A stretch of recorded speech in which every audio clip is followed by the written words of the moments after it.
this is what happened in Belfast. You saw what happened, and the establishment, the British government, instead of learning something from it, they're doubling down on their narrative that this is what the right wing wanted, this is what we wanted, when in fact, we're the ones who've been warning them for years that this will happen, this will get out of hand. I don't want to see that. I don't want this to happen to anyone. And they're painting actually not painting a completely different picture. This is actually the same picture they've been painting for a very long time, that this is what the right wing wants. It's racist, it's bigoted. When we say that when you don't listen to your own people you are supposed to safeguard, people you are supposed to put their interests first, when they tell you, please don't flood our tiny countries with mindless barbarians from hostile foreign cultures who we share nothing with, stop importing them, then, and you don't listen to them, then this will happen. How many times we've been saying that an incident, any other terrorist attack by a Muslim or by a North African or by any other illegal migrant, that can light a fuse that could engulf in flames that no one can extinguish.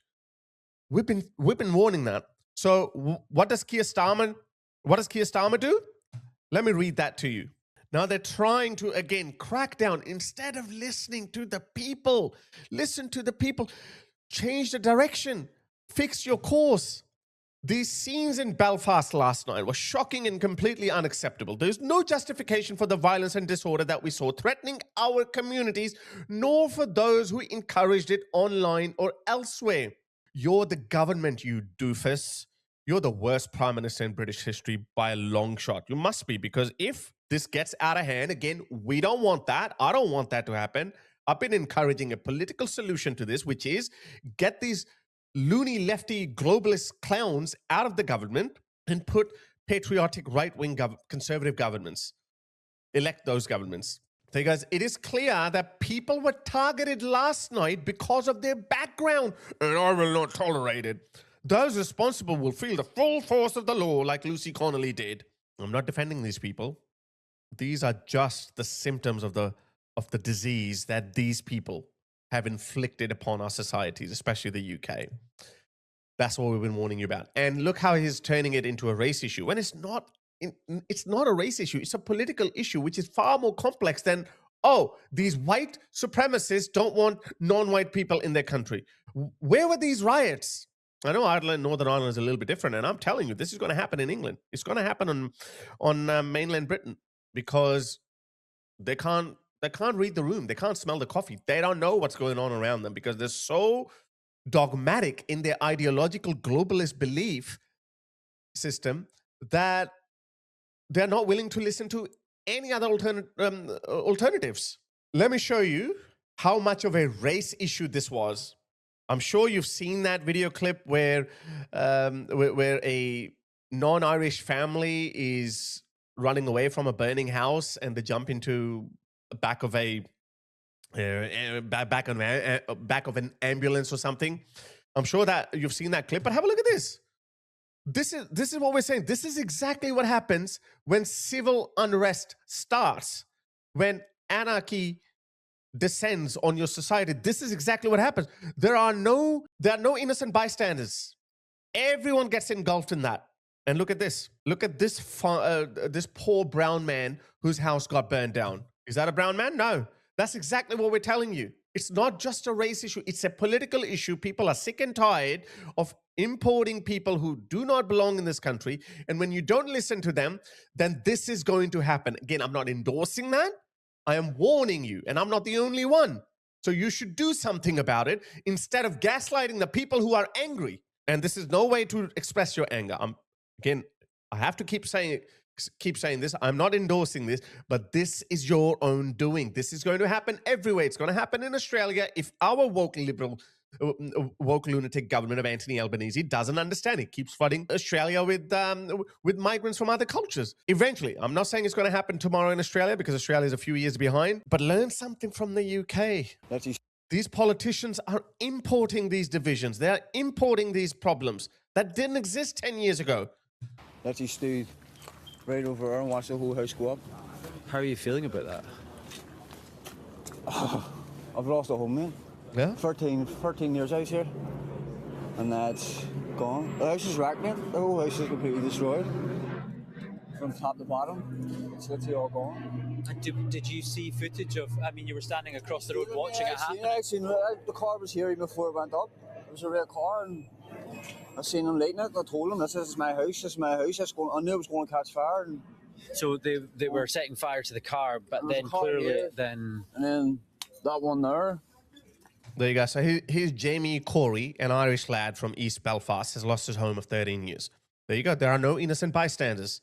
Everyone will get caught in this civil unrest that is being caused by our lefty governments and our establishment led by this horrible man. Horrible. He's a horrible human being. He is so greedy for power that, despite suffering one of the worst defeats in the local body elections in terms of losing the percentage from what they had before and then losing it, he's still there. He's a dictator. He's a tyrant. He's a tyrant wannabe. And why am I saying that this is going to keep happening? I'm actually surprised that this is not happening enough. Not that I want it to happen, but I'm surprised that it hasn't happened enough.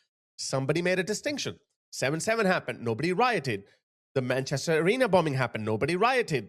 Lee Rigby was beheaded by a Muslim shouting Allahu Akbar. No riots happened. Synagogues have been attacked. No riots happened. Only once we've seen riots happen in the UK before was in the wake of the Southport massacre. And look how they responded to it. And now some protests turned ugly in the wake of Henry Nowak's death. So the Southport massacre happened 2 years ago. Henry Nowak came to our light. Sorry, it came to our attention only a week ago. And there were some protests in Southampton that turned into riots. And then this happened. Something tells me that these protests, which are likely to turn into riots, are going to become more frequent in the coming weeks and months and years. Because by the looks of it, the government is not thinking about fixing the direction. They're not about to change the direction. They're not about to start listening to the people. They're not going to do that. And look at this. This just happened in Spain. You know Spain? Spain has imported millions of North Africans and Sub-Saharan Africans, people who have nothing in common with Western civilization or values. And Pedro Sanchez, a globalist stooge, has given 500,000 of those illegal migrants Spanish citizenship, or he's legalized them. So they are new Europeans who could be coming to Australia, by the way, under the Albanese government's free trade agreement with the EU. So those Europeans, Sub-Saharan African Europeans, can't speak a word of English or probably Spanish or any other European language, could come to Australia. They will be coming to Australia. And how many of them are going to be doing what just happened in Belfast? If you brought in 100 Norwegians and if you brought in 100 Sub-Saharan or North Africans with alien cultures to Australia, who do you think will commit more crime?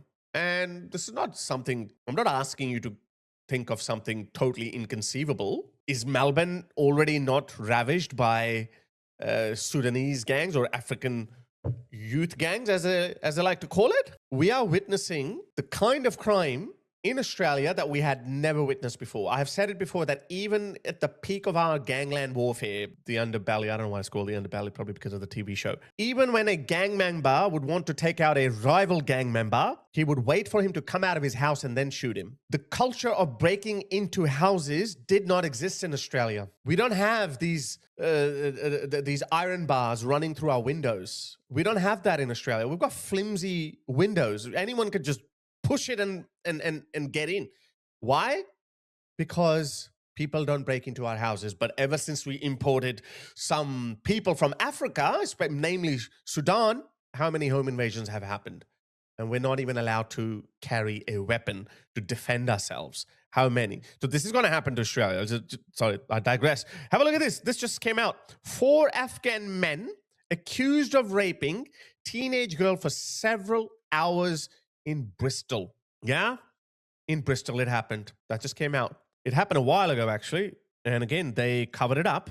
But now they can't, because once a matter goes into goes to court, then they have to report on it or the media can pick up on it. The victim had been out with friends over the Christmas period last year. Again, this happened in December. She was approached by Safi, a Muslim, Mehrab Safi, who was a stranger to her, the jury heard. He asked the victim to add him on Snapchat before asking her to send him nude photographs of her on November 28.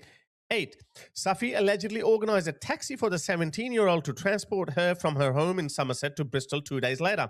So obviously these girls are vulnerable, okay? These are children. We cannot let them gaslight these girls. She's under 18, she's a child. This is statutory rape. Her consent doesn't even matter. If she gets fooled into hooking up with someone and then he's waiting there with his friends to rape her, that is a crime. The police and the rest of the society cannot say, well, these girls were just looking for it. You can't say that. That's what they did. That's how they gaslit the victims of the grooming gangs. They said, oh, these girls were just loose girls. They just wanted it, irrespective of their young age. In the early hours of the morning, she was initially dropped off at an industrial part of the southwest city where Safi and Habib Khal were waiting for her, and then they eyed her. Anyway, so that's just one story, okay? How many of these things are happening? On what scale? And then they say, oh, people should not be angry. Now, I know protesting is a legal right.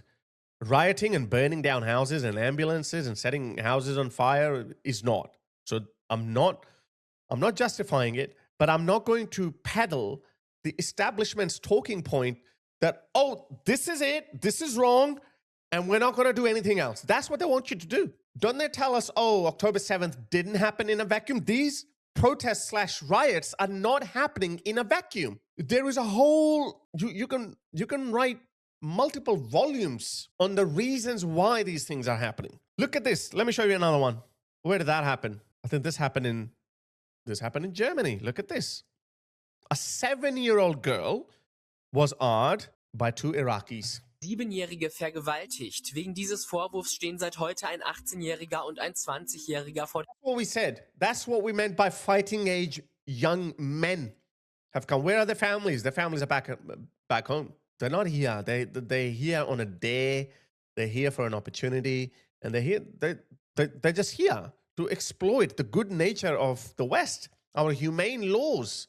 They're not Western. Justice system is not designed to deal with FGM, honor killings, grooming gangs, GCSE, which is child sexual exploitation, group-based child sexual exploitation. In comparison, Western justice system is somewhat suited to dealing with lone pedophiles because that is an indigenous problem. But when it comes to GCSE, group-based child sexual exploitation, no, because there was no precedent. That's why the British justice system was taken aback. They didn't know how to handle it, or they didn't know how to respond to it. So what they did, let's cover it up because we don't want to malign an entire community. Well, look what these communities are doing. And they're not even communities. These are gangs of foreign young men have been on trial before the Essen District Court since today. Im Essener Landgericht. Die Iraker sollen eine 7-jährige Freundin ihrer Schwester zweimal vergewaltigt haben. Das Mädchen wohnt offenbar neben den Brüdern. Oh, wow. Ein Urteil soll im August fallen. Right next door. I am surprised that we're not seeing more of these protests. And if you have 100 protests, then of course some of those protests, if those protesters feel that the government is not listening to them, then it is very likely that some of those protests are going to turn into riots. Which is why in a democracy, you're allowed to have protests, and then in return, you are supposed to listen to those people. But how long this has been going on? Since 2014, 2015? Yeah? What have they done? How have they responded to this? Even to this day, dinghies full of these foreign hostile fighting age men are turning up on British shores, on European shores. They're turning up. And the government's like, oh, we can't do anything. We have ECHR. But if you protest, if you do something, we're going to pin that. Again, as I showed you, those riots, they're not going to see whether someone's brown or white. Like I showed you that example of that young Irish lad, Jamie Corey. This guy. He's not a man belonging to an ethnic minority. This is why we keep telling you, when this happens, when civil unrest starts, which we've been warning you about for many years, there are going to be no innocent bystanders. The only thing, instead of doubling down, instead of gaslighting the angry public, because yes, a small minority of them rioted yesterday or the day before in Belfast, but there is a sea, there is a torrent of people coming like a tsunami that is angry with the establishment, with their governments. When that tsunami hits you, then what you saw in Belfast is going to happen everywhere, and there are going to be no innocent bystanders. Okay? I'm not saying that with glee. I'm not saying that out of boredom that that's what I want to see, because I know I could be a victim of that too. People who look like me could be victims of that too. Not necessarily look like me, people who hold views like me. Because, yeah, like, I mean, if you're adding fuel to the fire, look at this woman. Look at this woman. There are race-based agitators taking full advantage of this. Look at this. Like this woman, Narinder Kaur. Horrendous scenes. They have been itching for race riots. These are not race riots. I just told you. These are angry people who are sick and tired of who are sick and tired with their government for not listening to them. Black and brown people have been living in fear for a long time. Well, I showed you. There was a white victim too. Law-abiding citizens just trying to make a life attacked. No, we're not safe anymore. Our safety cannot be guaranteed. This is on reform. See, look at this. They're taking full advantage of that. My point is, the government's job is not to agitate or shift the blame, even though the blame is justified. Even then, that's not the job of the government. The opposition could say, hey, you know what? What you're doing is not right. You need to change direction. You need to change your policy, blah, blah, blah. The opposition can do that. But the governments are in charge. They need to come up with solutions. They cannot blame other people. So they have seen that this narrative, blaming Tommy Robinson, blaming Elon Musk, blaming the far right, blaming, calling it the race riots, that is not working. People are not buying that. And that narrative is actually backfiring because more and more people are joining the other side. More and more people are getting angry. Then at what point do you think, okay, maybe even if our narrative is justified, it is not working out, therefore, maybe we should change our strategy? But no, they're not changing their strategy. They're not changing their policy. They're doubling down. Keir Starmer saying these are race riots. Are they race riots? I don't think they're race riots. I just showed you. And a white Irish man got caught in this. And a lot of other white people will get caught. A lot of even conservative and right-wingers, right-wing white people will get caught up in this as well, in this violence, if this violence gets out of control. And we have thousands of years of history. When people become desperate, bad stuff happens.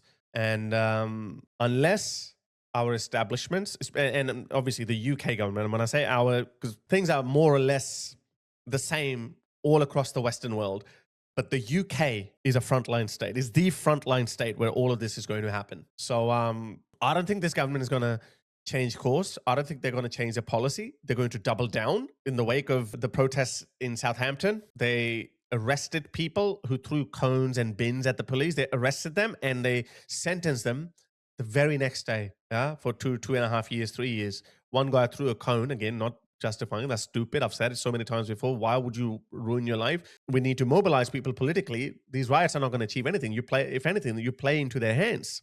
And that strengthens their narrative, but not to the point where they're going to change history. They're still on the losing side because more people are joining the right-wing side. But look at the speedy justice when it comes to applying the full force of the law on the conservatives, on the angry people, on the people who are justified in their anger, righteous anger. Probably not so when they riot, but they're not going to change. He's not going to change course, and I have a feeling things are going to keep getting. Things are going to go from bad to worse. And yeah, and I guess we have to wait until the 2029 election. And the whole world is watching the UK because that's ground zero. That's where everything's going to happen. Everything's going to unfold. The culture wars will become a real war in the UK.